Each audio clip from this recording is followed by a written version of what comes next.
Ketua Komisi 1 DPRD Banjarmasin didampingi Lurah Telaga Biru Banjarmasin Barat memantau jalannya pelaksanaan pemberian imunisasi di sejumlah posyandu, sekaligus memberikan bantuan bingkisan berupa makanan sehat dan bergizi bagi balita kepada anak yang diimunisasi serta warga yang memiliki kekanakan stunting.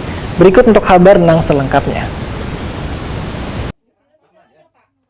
Ketua Komisi 1 DPRD Banjarmasin didampingi Lurah Telaga Biru Banjarmasin Barat memantau jalannya pelaksanaan pemberian imunisasi di sejumlah posyandu sekaligus memberikan bantuan bingkisan berupa makanan sehat dan bergizi bagi balita kepada anak nang diimunisasi serta warga nang memiliki kekanakan stunting.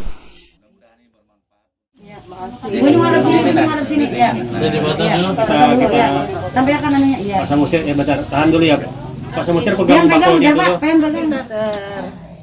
Ya, belum tembus. Ya Bu ya. Biar mudah-mudahan.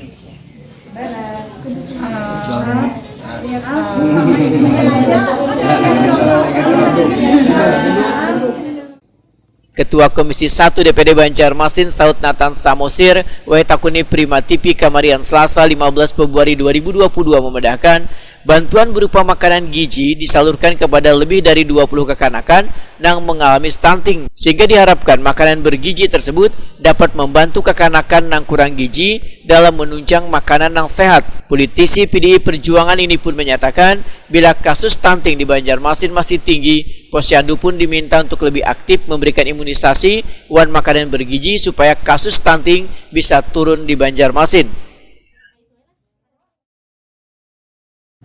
Hari ini kita ada di Kelurahan Telaga Biru bersama lurah dan jajarannya. Kebetulan di wilayah Telaga Biru ini informasi dari lurah ada kurang lebih 20 anak yang kurang gizi. Setelah sekarang dapat stunting namanya. Jadi hari ini kita coba untuk memberikan support lah, bantuan berupa roti-roti untuk anak-anak ini sehingga kekurangan gizi ini bisa teratasi, kira-kira seperti itu. Nah, ini masih kita awali untuk hari ini untuk 20 anak balita yang kurang gizi. Nah, selanjutnya akan kita pantau dengan posyandu. Kalau memang mereka masih membutuhkan, akan kita lanjutkan untuk memberikan bantuan berupa makanan-makanan. Lurah Telaga Biru Eni Agustini memedahkan kasus stunting di Kelurahan Telaga Biru pada tahun 2021 sebanyak 64 kasus, namun terus dilakukan berbagai upaya dengan memberikan imunisasi dan penyaluran vitamin serta makanan bergizi kepada kekanakan stunting tersebut.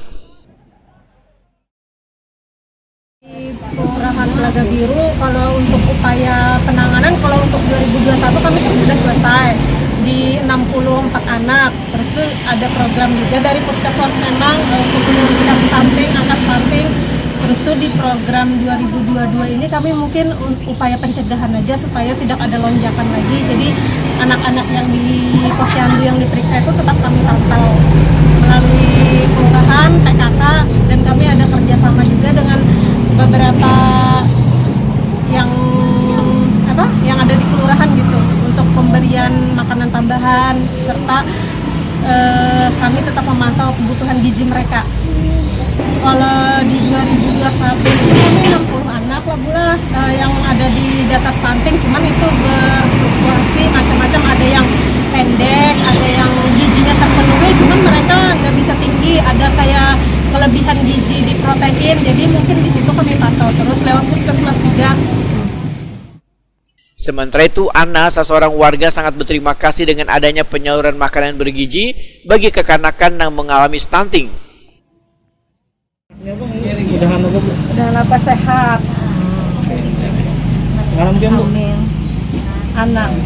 Ibu ngaram dia. Anak. Anak apa? Anak. Rohana. Rohana, iya. Umur anak Pen berapa, Bu? 2 tahun. 2 tahun. Ya, sekali lagi Bu, kayak apa perasaannya Bu dengan adanya bantuannya Bu? Senang. Jadi berapa kali sekali biasanya ke posyandu Bu membawa anak biasanya Bu? Itu sebulan sekali. Sedangkan Linda berharap bantuan berbagai makanan sehat ini terus dilakukan supaya kekanakan keadaan yang mengalami stunting. Mudah-mudahan ya kedepannya lebih baik lagi gitu. Mudahan anak pian apa Bu? Lebih ya tergantung orang tuanya juga sih. Rasa Orang tuanya sebenarnya. Tapi makasih atas bantuannya gitu. ngaran pian Bu? Hingga Nolita. Aku Bu. Oh iya. Sebulan sekali lah Bu biasanya membawa ke posyandu Bu anak pian. Sebulan sekali. Waktu yang corona itu kadang ke rumah-rumah. Iya, gitu.